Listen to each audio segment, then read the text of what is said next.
68년 만에 슈퍼문의 영향으로 해수면이 3m나 높아져 제주 해안 저지대 곳곳이 침수됐습니다. 국제자유도시계획 수정안에 환경 보전과 도민 복지를 위한 대책이 부실하다는 지적이 도민설명회에서 제기됐습니다. 오라 관광단지 개발 사업자의 실체가 불투명해 국부 유출이 우려된다는 논란이 계속되고 있습니다. 교통사고로 사지가 마비된 동생의 후견인으로 지정된 뒤 돈을 빼돌린 50대가 법원에 적발됐습니다.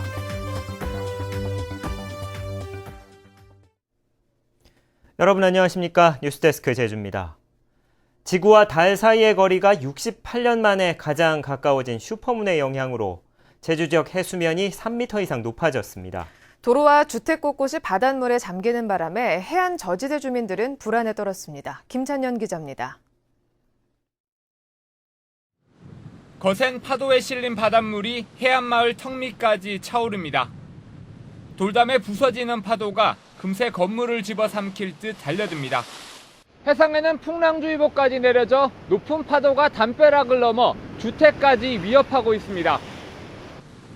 항포구 주변은 아예 육지가 바다로 바뀌었고 마을 안길까지 파도가 밀려들면서 주택마당과 도로 곳곳이 침수됐습니다.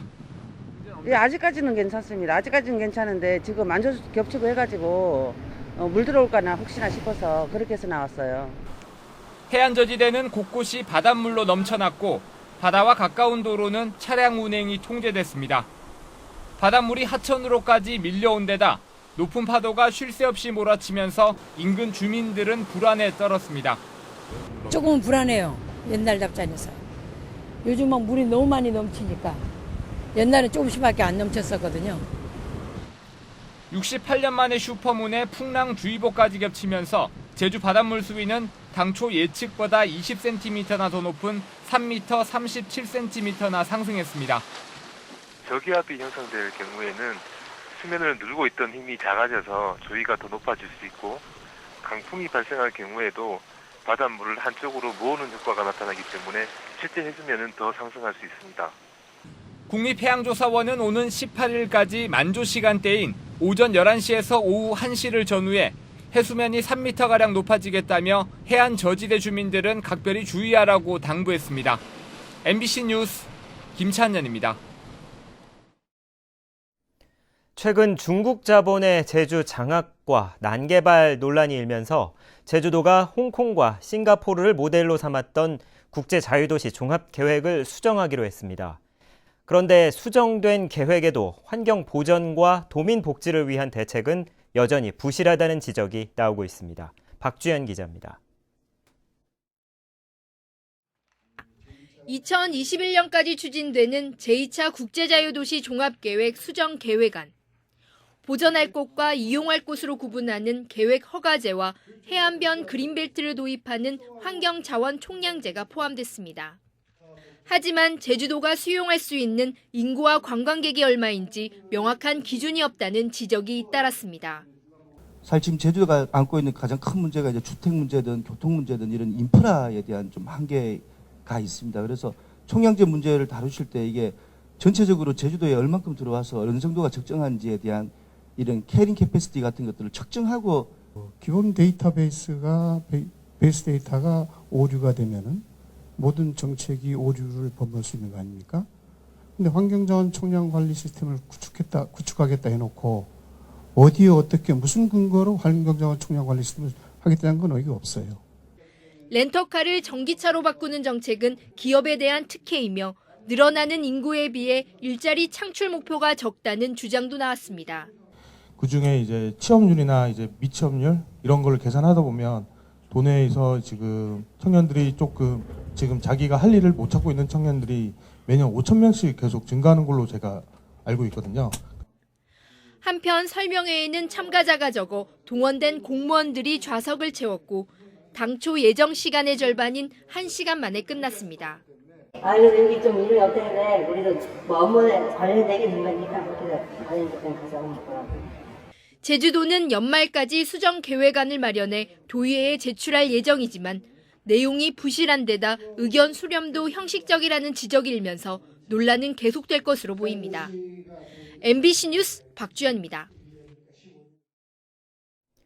제주도가 민간 개발 사업을 막기 위해 처음으로 사업 부지를 사들이기로 했습니다.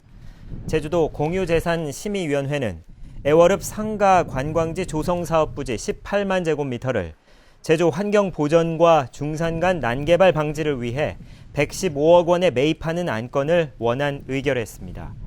제주도는 지난해 사업을 반려시킨 뒤 1년여 동안 협상을 벌여 중산 간 난개발 논란이 일었던 상가리 사업 부지를 매입하고 대신 어음리 비축 토지를 되팔기로 합의했다고 밝혔습니다. 제주 최대 규모의 개발 사업인 오라 관광단지를 둘러싼 논란이 좀처럼 가라앉지 않고 있습니다. 자본의 정체가 불투명해 국부 유출이 우려된다며 인허가를 중단시켜야 한다는 주장이 제기됐습니다. 김현선 기자입니다. 최근 오라관광단지 개발 사업자인 JCC가 열었던 사업 설명회. 6조 원대의 사업을 한다면서 자본금은 1.5%인 950억 원에 불과한 데다 자본 조달 계획도 불투명해 논란이 커지고 있습니다. 100% 우리 아들 주식입니다. 저는 동급제예요. 5조 이래 가지고 하는 게 아니고 우리는 상장을 통과해서 뒤에 투자자가 한두 사람이 아닙니다. 공동 투자로 이루어질 겁니다. 이 때문에 인허가를 받은 뒤 시세 차익을 챙기는 부동산 투기 자본이라는 비판이 제기됐습니다.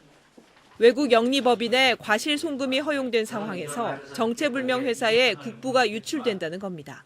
집가 상승에 따른 그런 부분을 가지고 계속 이게 분양하거나 분야별 사업자를 모아가지고 사업하는 어떤 기획부동산 이 우려가 많고 세계적인 조세 피난처인 버진 아일랜드에 회사가 있는데도 제주도가 자본의 성격을 전혀 검증하지 않는다는 지적도 나왔습니다.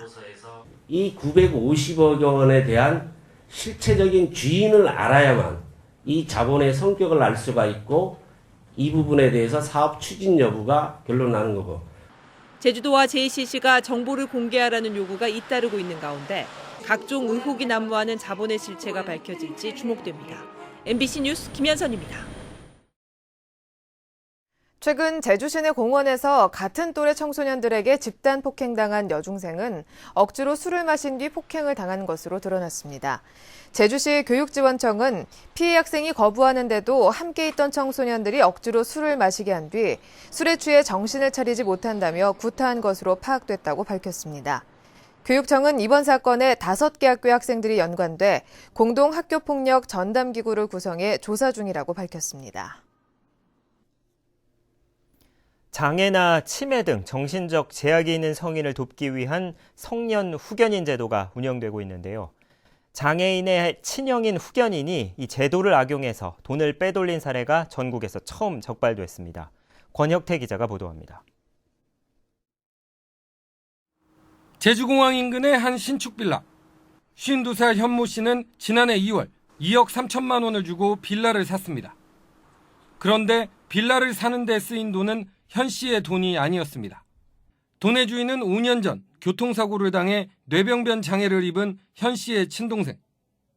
동생의 성년 후견인으로 지정된 현 씨가 동생의 보험금 1억 2천만 원을 인출한 뒤 동생 명의로 8천여만 원을 대출받아 자신의 이름으로 집을 구입한 겁니다. 이 같은 사실은 법원의 성년 후견 감독 절차에서 적발됐습니다. 보험금이 사라진 점을 파악한 법원이 돈을 동생에게 돌려주고 빌라의 지분을 나눠주라고 명령했지만 형은 거부했습니다. 이번 사안은 법원이 성년 후견 제도의 감독 절차에서 성년 후견인의 재산 횡령 혐의를 밝히고 이를 수사기관에 고발한 첫 사례로서 의미가 있다고 할 수 있습니다. 그러나 전담기구가 없어 실질적인 조사 없이 법원 서류로만 후견 제도를 감독하고 있어 한계가 있다는 비판도 나옵니다. 어떤 생활 환경, 그리고 지금 재무 상태, 그리고 피후견인이 맺고 있는 사회적 관계 이런 것들이 아주 섬세하게 고려돼야 되는데요. 그런 것들이 서류로만 판단할 수 없다는 겁니다. 제주 지역의 성년 후견 건수는 모두 139건. 그러나 감독이 이루어진 것은 절반도 안 돼 면밀한 조사가 필요해 보입니다. MBC 뉴스 권혁태입니다. 제주 서부경찰서는 경찰관에게 골프채를 휘둘러 다치게 한 혐의로 50살 김모 씨를 구속했습니다. 김 씨는 지난 11일 밤 11시쯤 자신이 운영하는 제주시 연동의 한 모텔 로비에서 술에 취해 부인을 폭행하다 경찰관에게 골프채를 휘둘러 유리창을 부수고 깨진 파편에 맞아 다치게 한 혐의를 받고 있습니다. 경찰은 테이저건으로 김 씨를 검거했습니다. 다음은 제1제주인 1세대를 위한 성금을 보내주신 분들입니다. 제주농협 행복나눔본부 강덕재 본부장이 2천만 원, 월자포장 고추월 대표가 600만 원, 제주 사랑의 열매 착한 가게 나눔봉사단 김명희 단장과 회원들이 100만 원, 제주 한라병원 진료부에서 100만 원, 제주도 자원봉사협의회 이유근 회장이 50만 원, 제주도 보건복지여성국에서 10만 원, 해병대 491기 동기회와 한국정보통신공사협회 제주도회 권태성 회장이 각각 50만 원을 맡겨주셨습니다. 성금 보내주신 여러분 고맙습니다. 제주 출신 제1동포 좌옥화 씨가 제주대학교의 발전기금으로 1억 원을 기탁했습니다. 서귀포시 서귀동 출신으로 올해 83살인 좌 씨는 한국전쟁 당시 일본으로 건너간 뒤 여행사를 운영했고 도쿄 제1제주 부인회장과 제주장학재단 이사 등을 지냈고 지난 2002년에도 서귀포 기적의 도서관에 시계탑을 기증했습니다. 원희룡 제주도지사가 내년에 행정체제 개편 논의를 구체화하겠다고 밝혔습니다. 원희룡 지사는 오늘 내년 예산안 제출에 따른 도의회 시정연설에서 이같이 밝히고 2018년 지방선거 이전에 선거구 획정 문제도 매듭 짓겠다고 밝혔습니다. 도의회는 내일부터 오는 21일까지 도정질문과 교육행정질문을 한 뒤 다음 달 20일까지 내년 예산안을 심사합니다. 서귀포시 안덕면 서광동리 주민들은 오늘 제주도의회에서 기자회견을 열고 마을 근처에서 추진 중인 아스콘 공장 설립을 반대한다고 밝혔습니다. 이들은 이미 레미콘과 아스콘 공장 5개가 마을을 에워싸 주민들의 안전과 건강이 위협받고 있는데도 마을에서 270m 떨어진 곳에 새로운 공장이 추진되고 있다며 서귀포시가 승인을 거부하라고 요구했습니다. 최순실 씨의 조카 장시호 씨가 과태료를 내지 않아 토지를 압류당했습니다. 부산 진구청은 장 씨가 리스로 차량을 타고 다니면서 책임보험료를 1년 동안 내지 않았고 이에 대한 과태료도 내지 않았다며 서귀포시 색달동의 농지 일부를 압류했습니다. 장 씨는 지방세를 내지 않아 서귀포시 대포동의 빌라도 압류됐습니다.